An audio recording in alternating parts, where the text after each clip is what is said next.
51% of rural Missourians didn't have access to broadband, which is one of the highest numbers in the country. We're now down to about 31%, and we're getting more than our share of any federal money that's available to do something about this. But it really is important. I think broadband access is important now as access to the telephone was 70 years ago. Whether it's precision farming or the kind of job where you need to be connected beyond the community you live in, and there are a lot of those jobs, or whether the kid that lives 5 miles from school has the same advantage doing their homework as the kid who lives 2 miles from school. And we're moving. I do think that this is so important to communities of maybe 300 to 3,000, that if you don't have it, it will dramatically impact the way your community develops. There are still a lot of people in the country that would like to live in communities where the church activities, the school activities, school sports are still a focus of the community, where maybe you don't know every kid in town, but you know where every kid lives. My mom and dad were dairy farmers. The town we lived next to had 300 people, and we knew all of them, and they knew us. And I was never offended, like Mrs. Clinton wrote that book a few years ago that a lot of people are, it takes a village.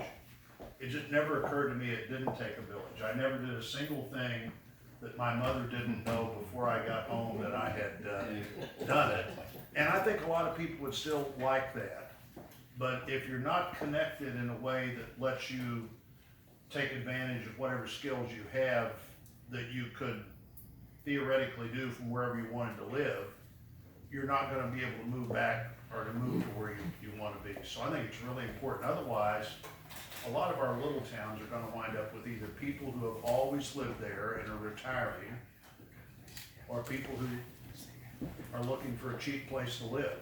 And that's not what you wanna have happen if you can think of ways to prevent it. And the best way to prevent it is to connect your community in a way that people have the same, that people have a job where you don't have to go to work every day away from where you live.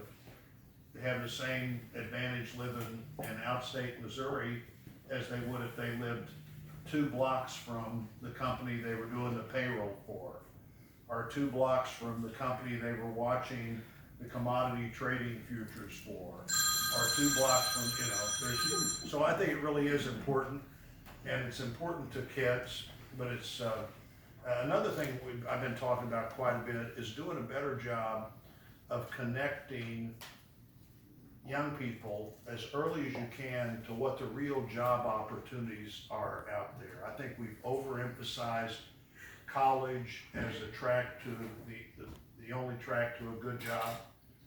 I'm the first person in my family to graduate from college, so I'm not opposed to college. I was a college president for 4 years before I went to Congress. I'm not opposed to this at all, but the overemphasis, I think, has not worked very well for lots of people.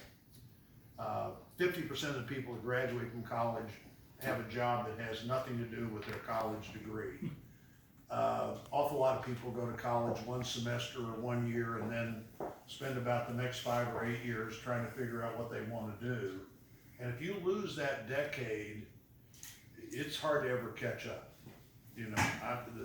The Secretary of Labor and I in March went to the carpenters training facility in St. Louis, where you get after 3 years, you get a journeyman carpenter certificate, and during that 3 years, you're working 3 weeks a month as a carpenter somewhere with other carpenters. And after we'd gone through the facility, it was late in the day, and I think the average student there was about 28 years old.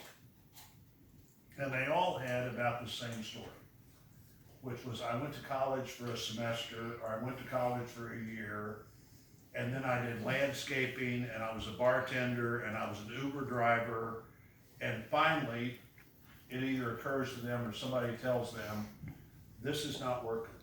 You get a job with no benefits, not enough money to take care of yourself or raise a family, you've gotta do something differently than you've been doing it.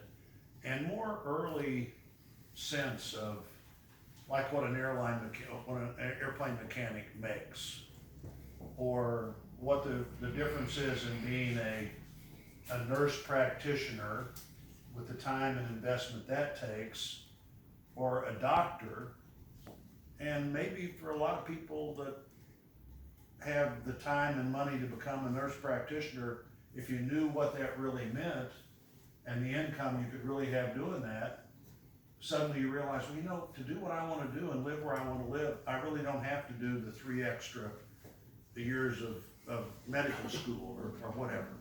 So I just think, you know, more information. Another thing I've been talking a lot about is, why wouldn't we want our state to be the easiest state if you have skills to move here and go to work? The easiest argument is military, people who served in the military. You know, if you've been driving a truck in the Army for 2 years, you should be able to get a commercial driver's license in Missouri by next Friday. If you've been a medical tech, if you've been a welder or an electrician, why wouldn't we want to quickly certify you into doing those same things where we live? But when you think about it, if we really want to be competitive in the country, why wouldn't we want to be the easiest state if you truly have certifiable skills to move to our state and immediately go to work as soon as you can find a job and have the skills to let you do that? And then I guess the third topic that I talked about a lot, that we talked a lot about today, was just transportation. The biggest advantage we have where we live is location.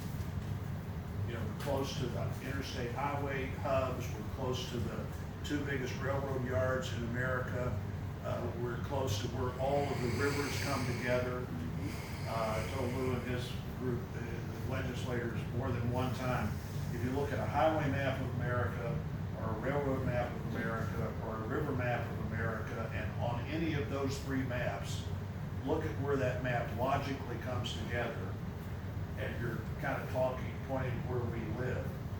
And at a time when world food demand is gonna double between now and 2060, we ought to be fully thinking about how do we take advantage of this unbelievable opportunity. The biggest area of daily commerce in the world will be twice as big, maybe twice as big by 2050.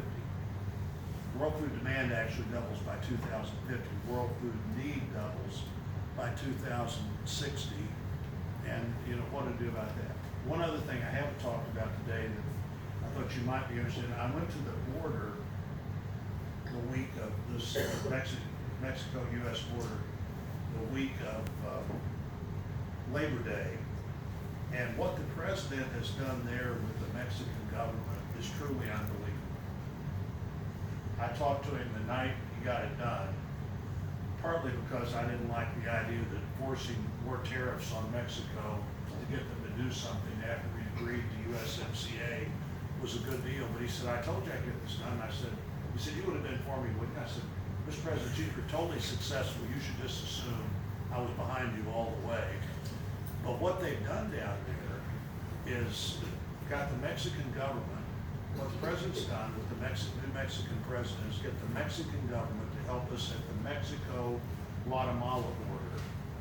Remember, almost nobody's coming to the United States from Mexico anymore. Their economy is now so much better than it was 20 years ago. They're our #1 trading partner. Almost nobody comes here from Mexico unless you're fleeing a drug cartel or something. People are coming from the 3 Central American countries, El Salvador and Honduras and Guatemala. So at the Guatemalan border, the Guatemala-Mexican border, about 1/3 the size of our border with Mexico, there were 55 Mexican law enforcement people there, 55, the day the president made the agreement with the Mexico president in June of this year. It's now October. There are 10,000 Mexican law enforcement people at the Mexico-Guatemala border trying to stop people from coming north. There are another 15,000 people who weren't there at the Mexico-US border trying to help us in areas where there are no barriers, where there are no fences. And maybe most importantly of all, every native Spanish speaker, which would be most immigrants that appear at the southern border, every native Spanish speaker goes back to Mexico to wait for their hearing date. What had happened and got worse and worse over a decade is people coming to the Mexican border had figured out they need to come and say, we're seeking asylum. There are 2 or 3 phrases you use, legitimate fear of the your political victim or something. We're seeking asylum. And then the government would say, okay, we'll give you a hearing date. You need to come back in 6 months or 9 months, or depending, it's always been several months. And you come back and we'll hear whether you can stay in the country or not. But you were in the United States and you just never went back for your hearing date. Because not 10 out of 10, no more than 15 of 100 of the people from Central America seeking asylum will ever officially qualify for it. And by the time they're here, they really have just about figured that out if they didn't know it already. So if you have to go back and wait in Mexico, your entire plan is failed. You're not in the United States. You don't have the option of not ever going back for your hearing date. And you're in Mexico with everybody telling you there is no way that your hearing date will let you stay in the United States. And many of those people are now just saying, okay, if you'll fly us back to where we're from, we're ready to go back. And we fly anybody back, whether they've had a hearing or not. The only people now that come into the United States that get to the border are unaccompanied minors, which we don't send back to Mexico. If you're 12, 14, 15, we try to find, but that's a fairly small number, and it's really working. So when I got back, I called the president, I said, whatever we need to do to keep the Mexicans in the saddle here, to be sure they continue to help us, let me know. I'll help you try to do that, because this is working. We've gone from 100,000 people a month coming to 50,000 people a month coming, and now we're sending them back to Mexico. So most of the problem we've been having is at least temporarily solved, and largely just because he was so determined to do it. So